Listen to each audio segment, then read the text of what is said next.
कब दूर रहें पत्नी से और कब करें गर्भाधान ताकि प्राप्त हो योग्य संतान। सभी माता पिता चाहते हैं कि उनकी संतान उत्तम गुणों से पूर्ण हो और उसमें वह सभी गुण हो जो आगे जाकर उस संतान के उज्ज्वल भविष्य के लिए जरूरी होना चाहिए, लेकिन दुर्भाग्यवश हर माता पिता का ये सपना पूरा नहीं हो पाता।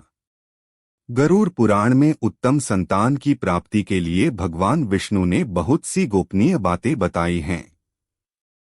इस पुराण में ये भी लिखा है कि पति को किस समय पत्नी से दूर रहना चाहिए और उत्तम संतान की प्राप्ति के लिए किस समय गर्भाधान करना चाहिए। ऋतुकाल में 4 दिन तक स्त्री का त्याग करें क्योंकि चौथे दिन स्त्रियां स्नान कर शुद्ध होती हैं और 7 दिन में पितृदेव व व्रतार्चन पूजन आदि करने योग्य होती है। 7 दिन के मध्य में जो गर्भाधान होता है वह अच्छा नहीं माना जाता।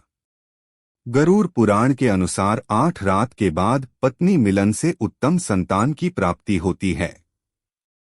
युग्म दिन जैसे अष्टमी, दशमी, द्वादशी आदि में पुत्र व अयुग्म नवमी, एकादशी, त्रयोदशी आदि में कन्या उत्पन्न होती है, इसलिए 7 दिन छोड़कर गर्भाधान करें। 16 रात तक स्त्रियों का सामान्यत ऋतुकाल रहता है, उसमें भी 14वीं रात में जो गर्भाधान होता है उससे गुणवान, भाग्यवान, धर्मज्ञ व बुद्धिमान संतान की प्राप्ति होती है। वह रात्रि अभागे पुरुषों को कभी नहीं मिलती। संतान चाहने वाले पुरुष को पान, फूल, चंदन और पवित्र वस्त्र धारण कर धर्म का स्मरण करते हुए पत्नी के पास जाना चाहिए। गर्भाधान के समय जैसी मनुष्य के मन की प्रवृत्ति होती है, वैसे ही स्वभाव का जीव पत्नी के गर्भ में प्रवेश करता है।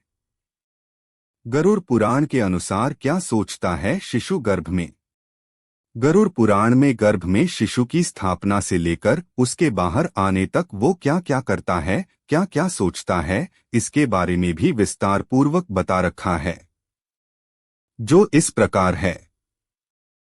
1 रात्रि का जीव कोद सूक्ष्म कण, 5 रात्रि का जीव बुदबुद बुलबुले के समान तथा 10 दिन का जीवन बदरीफल बेर के समान होता है। इसके बाद वह 1 मास के पिंड का आकार लेता हुआ अंडे के समान हो जाता है। 1 महीने में मस्तक, दूसरे महीने में हाथ आदि अंगों की रचना होती है। तीसरे महीने में नाखून, रोम, हड्डी, लिंग, नाक, कान, मुंह आदि अंग बन जाते हैं। चौथे महीने में त्वचा, मांस, रक्त, मेद, मज्जा का निर्माण होता है। 5वें महीने में शिशु को भूख प्यास लगने लगती है। 6ठे महीने में शिशु गर्भ की झिल्ली से ढककर माता के गर्भ में घूमने लगता है।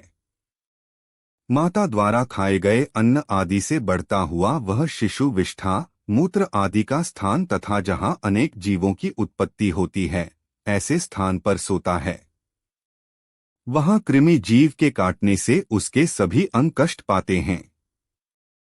इसके बाद शिशु का मस्तक नीचे की ओर तथा पैर ऊपर की ओर हो जाते हैं, वह इधर उधर हिल नहीं सकता। यह शिशु 7 धातुओं से बंधा हुआ भयभीत होकर हाथ जोड़ ईश्वर की, जिसने उसे गर्भ में स्थापित किया है, स्तुति करने लगता है।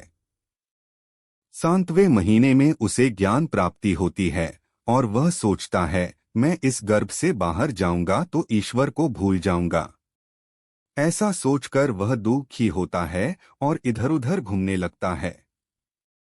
7वें महीने में शिशु अत्यंत दुख से वैराग्ययुक्त हो ईश्वर की स्तुति इस प्रकार करता है, लक्ष्मी के पति, जगदाधार, संसार को पालने वाले और जो तेरी शरण आए उनका पालन करने वाले भगवान विष्णु का मैं शरणागत होता हूँ।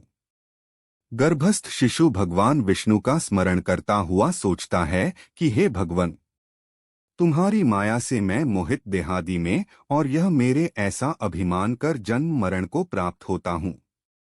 मैंने परिवार के लिए शुभ काम किए, वे लोग तो खा पी कर चले गए। मैं अकेला दुख भोग रहा हूँ। हे भगवान, इस योनि से अलग हो तुम्हारे चरणों का स्मरण कर फिर ऐसे उपाय करूंगा जिससे मैं मुक्ति को प्राप्त कर सकूं।